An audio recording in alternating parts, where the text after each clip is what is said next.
வணக்கம் friends, Viji boutique. நாம் இப்போ எதை பற்றி பார்க்க போகிறோன்னா, வீட்டிலேருந்தே தைக்கிறோம். இப்போ நம்ம வந்து ஒரு நாளைக்கு எவ்வளோ சம்பாதிச்சுன்னா ஒரு மாதத்துக்கு நம்ம எவ்வளோ வருமானம் வரும் அப்படின்றத தான் நம்ம இப்போ பார்க்க போகிறோம். நம்ம ஏன் இதை வந்து ஒரு வீடியோவாக எடுத்து போட்டிருக்கோம் அப்படின்னா, நிறைய பேர் என்ன பண்ணுறாங்க அப்படின்னா, இந்த வேலையை வந்து அவங்களுக்கே இதில் போதுமான அளவுக்கு வருமானம் இல்லை, அதனால் எனக்கு செட் ஆகலை, நான் வந்து இந்த வேலையை விட்டுட்டு நான் வந்து கம்பெனிக்கு வேலைக்கு போகிறேன் அப்படின்னு சொல்லிட்டு நிறைய பேர் நமக்கு வந்து சொல்லவும் செய்கிறாங்க. இப்போது வந்து நமக்கு கமெண்டும் ஒரு வியூவர்ஸ் வந்து நமக்கு பண்ணியிருக்காங்க. எல்லாருக்குமே சேர்த்து தான் நான் உங்களுக்கோசரம் இந்த வீடியோ எடுத்து போடுறேன். எதனால் வந்து நான் இப்போ வந்து உங்களுக்கு பப்ளிக்காக நான் வந்து இதை சொல்கிறேன் அப்படின்னா, இதை கேட்டாச்சும் நீங்கள் வந்து அந்த வேலையை வந்து மறுபடியும் நீங்கள் எடுத்து செய்யணும். ஏன்னா நீங்கள் போயிட்டு ஒரு இடத்துக்கு வேலைக்குன்னு போகிறீங்க, அவங்க வந்து நம்ம எவ்வளோ சம்பளம் வாங்குகிறோம், நம்ம ஒரு நாள் ஃபுல்லாக எவ்வளோ ஹார்ட் ஒர்க் பண்ணுறோம், நம்ம எதெல்லாம் இழக்கிறோன்றது, அந்த ஒர்க்கை நம்ம டைலரிங் வேலையை விட்டுட்டு நீங்கள் வந்து எந்த வேலைக்கு போகிறீங்களோ அவங்களுக்கு தான் இதனுடைய ஃபீலிங்லாம் புரிய செய்யும். அதனால தான் நான் வந்து நிறைய பேர் வந்து இது போல் வேலையும் செய்ய தான் செய்கிறாங்க. அவங்களுக்கோசமே நான் இந்த வீடியோ போடுறேன். இதில் வந்து நிறையா வந்து உங்களுக்கு டிப்ஸ்லாம் சொல்லுவேன். இதை நீங்கள் வந்து புதுசாக பார்க்குறவங்க இருந்தாலும் சரி தான் என்னோடய சேனலை சப்ஸ்கிரைப் பண்ணிவிட்டு பாருங்கள். அப்போ தான் நான் போடுற வீடியோலாம் உங்களுக்கு ஒன்றே நோட்டிஃபிகேஷன் வரும். யாருக்கெல்லாம் உங்களுக்கு வந்து ப்ளவுஸ் தைக்கிறது ரொம்ப பிடிக்கும் அப்படின்னா ஒரு லைக்கை போட்டுட்டு பாருங்கள். அப்போ தான் நான் போடுற வீடியோ வந்து நிறைய பேரை போய் சேரும். அதனால தான் நான் வந்து உங்களுக்கு சொல்கிறேன், லைக்கு போட்டுட்டு பாருங்கள். ஓகேவா ஃப்ரெண்ட்ஸ்? வாங்க வீடியோக்குள்ளார போகலாம். இப்போ வந்து நீங்கள் அன்றாடம் வேலைகள், நமக்கு லேடிஸாக இருக்கிறவங்க நமக்கு எல்லாருக்குமே என்னவா இருக்கும், அன்றாடம் நமக்கு வந்து தினந்தோறும் நமக்கு வீட்டில் இருக்கிற வேலையெல்லாம் முடிச்சுட்டு தான் நம்ம மிஷினில் உட்காந்து நம்ம ஸ்டிச்சிங் பண்ண ஆரம்பிப்போம் இல்லையா? அப்படி தான் அது நம்மளுடைய ஒர்க்கு எவ்வளோ முக்கியமோ அதே போல் நம்ம வீட்டு வேலையும் நமக்கு ரொம்ப ரொம்ப முக்கியம் இல்லையா? நம்ம வீட்டு வேலையை முடிச்சுட்டு தான் நம்ம வந்து அதுக்கப்புறம் நம்ம வந்து வீட்டுக்கு ஒரு ஹெல்ப்ஃபுல்லாக இருக்கணும், நம்ம சம்பாதிக்கணும், நம்மளும் வந்து கையில் வந்து ஃபைனான்ஷியலாக வந்து ஒரு காசு நம்மக்கிட்ட இருக்கணும் அப்படின்ற மாதிரி நம்ம அதை யோசித்து நம்ம செய்கிறோம்.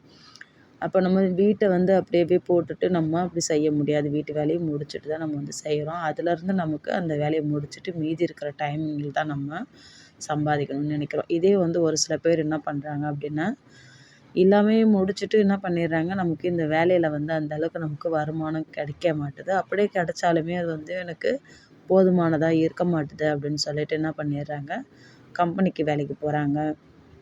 வெவ்வேறு வேலையிலே வந்து நிறைய விஷயம் நிறையா இருக்குது இல்லையா? அந்தந்த டிபார்ட்மெண்ட்டுக்கு ஏற்ற மாதிரி மாறிடுறாங்க. இப்போ நமக்குமே நிறைய பேர் தெரிஞ்சவங்க அதுபோல் இருக்க தான் செய்கிறாங்க. அவங்களுமே வந்து நம்மக்கிட்ட ப்ளவுஸ் வந்து தைக்கிறாங்க.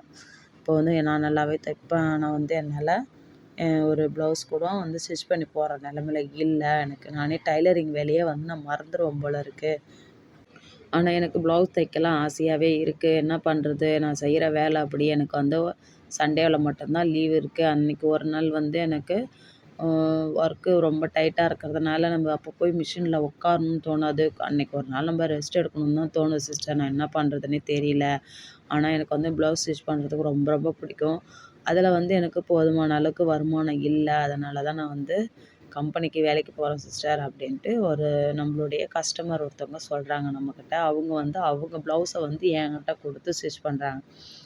இது போல் நிறைய பேர் இருக்க தான் செய்கிறாங்க. அவங்களுக்கு வந்து எப்படின்னா, ஒரு சில பேருக்கு வந்து புரிய மாட்டுது. எப்படின்னா, இப்போ வந்து அவங்க ஒரு ஒரு நீங்கள் வந்து பார்க்குறவங்க வந்து இது போல் தப்பை நீங்கள் செய்கிறீங்களான்னுட்டு நீங்கள் எனக்கு கமெண்ட் பண்ணுங்கள், நானும் தெரிஞ்சுக்கிறேன். இப்போ வந்து என்னென்னா, ஒரு நாளைக்கு நீங்கள் எத்தனை ப்ளவுஸ் ஸ்டிச் பண்ணுறீங்க, அதை நோக்கி தான் நம்ம வருமானன்றது நமக்கு வர செய்யும் இல்லையா? நீங்கள் வந்து ஒரு நாளைக்கு வந்து இப்போது உங்களுடைய நீங்கள் ப்ளவுஸை நீங்கள் கணக்கு பண்ணுறீங்களோ இல்லையோ, உங்களுக்கான வருமானத்தை நீங்கள் ஒரு நாளைக்கு நீங்கள் கணக்கு பண்ணி பாருங்கள். ஆட்டோமேட்டிக்காக உங்களுக்கு நீங்கள் போய் கம்பெனியில் போய் நீங்கள் இன்னொருத்தங்களுக்கு சம்பாரித்து கொடுக்கறத விட, நீங்களே வீட்டில் இருந்துக்கிட்டே நீங்கள் வீட்டு வேலையும் பார்த்துக்கிட்டு, உங்களுக்கு ஏதாவது ஒரு வெளில போகணும் வரணுன்னாலும் அதையுமே பார்த்துக்கலாம். பசங்க வீட்டில் இருக்காங்கன்னா அதையுமே பார்த்துக்கலாம். எல்லாமே பெனிஃபிட்டாக இருக்கும் இதில் வந்து உங்களுக்கு. நீங்கள் வந்து நான் சொல்கிற மாதிரி நீங்கள் செஞ்சு பாருங்கள். ஒன்றும் இல்லை சிஸ்டர், ஒரு நாளைக்கு நீங்கள் ஒரு சாதா ப்ளவுஸ் 2ம் லைனிங் ப்ளவுஸ் 2ம் இது மட்டுமே நீங்கள் ஸ்டிச் பண்ணுறீங்க, பண்ணலாம் அப்படின்ற 2மே சொல்கிறேன் நான்.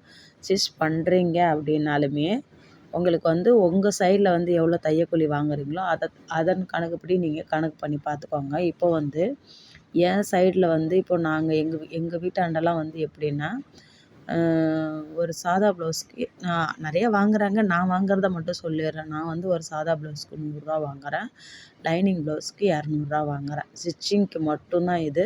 அதுக்கப்புறம் வந்து லேஸ் வைக்கிறது, பைப்பிங் வைக்கிறது, நாட்டு வைக்கிறது இதெல்லாம் வந்து தனித்தனியாக போட்டுருவேன். என்னோடய ஸ்டிச்சிங்க்கு மட்டும் ரவுண்ட் நெக் வச்சு ஸ்டிச் பண்ணுறதுக்கு மட்டும் நான் இந்த தையக்கூலி வாங்குவேன். அதுக்கப்புறம் அவங்க வந்து நெக்கு சேஞ்சு பண்ணாலுமே, பைப்பிங் வச்சாலுமே வந்து அதுக்கும் தனித்தனியாக நான் ரேட்டு போட்டுடுவேன். இதுபோல் வந்து நீங்கள் ஸ்டிச் பண்ணுறீங்க அப்படின்னா, பேசிக்காக நீங்கள் வந்து இப்போ நான் வந்து சொல்லிட்டேன். இப்போ சாதா ப்ளவுஸ்க்கு ரூ. 100, லைனிங் ப்ளவுஸ்க்கு ரூ. 200. 2 லைனிங் ப்ளவுஸும் 2 சாதா ப்ளவுஸும் ஒரு நாளைக்கு நீங்கள் ஸ்டிச் பண்ணுறீங்க அப்படின்னாலுமே, நான் எங்கள் ஊரில் நான் வாங்குகிற வருமானத்துக்கு நான் வாங்குகிற ஒரு ப்ளவுஸ்க்கான இதுக்கு கணக்கு பண்ணி பார்த்தாலே 30 நாளைக்கு 18,000 வருது. இது வந்து நான் வெறும் ப்ளவுஸ் மட்டும் சொல்கிறேன். இப்போது அதுக்கு நீங்கள் வந்து ஓவர்லாக் அடிப்பீங்க, ப்ளஸ் வந்து சாரீ ஓரம் அடிப்பீங்க, சாரீ ஃபால்ஸ் வைப்பீங்க, இதெல்லாம் இருக்குது.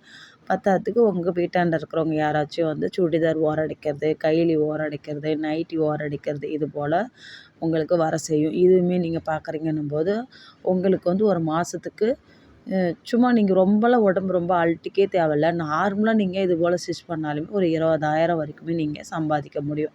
இப்போ நீங்கள் கம்பெனிக்கு போகிறீங்க, எவ்வளோ சம்பாதிக்கலாம்? முடிஞ்ச வரைக்கும் 6,000 கொடுப்பாங்களா, 7,000 கொடுப்பாங்களா? அது என்ன உங்களுக்கு சரி வரும்னு நினைக்கிறீங்க? நீங்கள் வந்து அதெல்லாம் யோசித்து பார்த்து நீங்கள் செஞ்சு பாருங்கள். கண்டிப்பாக வந்து இந்த தையல் தொழில் வந்து உங்களை வந்து தூக்கி தான் விடுமே தவிர என்றைக்குமே வந்து உங்களை இறக்கி விடாது. இதை மட்டும் நீங்கள் மனசில் வச்சுக்கிட்டு செஞ்சு பாருங்கள். இந்த வீடியோ உங்களுக்கு பயனுள்ளதாக இருந்ததான்னு எனக்கு நீங்கள் கமெண்ட் பண்ணுங்கள். இதுபோல் வீடியோ வேணும்னாலும் எனக்கு நீங்கள் கமெண்ட் பண்ணுங்கள், நானும் தெரிஞ்சுக்கிறேன். இது வரைக்கும் என்னுடைய வீடியோவை ஸ்கிப் பண்ணாமல் பார்த்த எல்லாருக்கும் ரொம்ப ரொம்ப நன்றி. இந்த மோட்டிவேஷன் வீடியோ உங்களுக்கு பயனுள்ளதாக இருந்திருக்கும்னு நான் நம்புகிறேன். இதுபோல் வீடியோ வேணும்னாலும் நீங்கள் எனக்கு கமெண்ட் பண்ணுங்கள். இந்த வீடியோ பிடிச்சிருந்தால் ஒரு லைக் போடுங்க. அவ்வளோதான் ஃப்ரெண்ட்ஸ். Bye friends.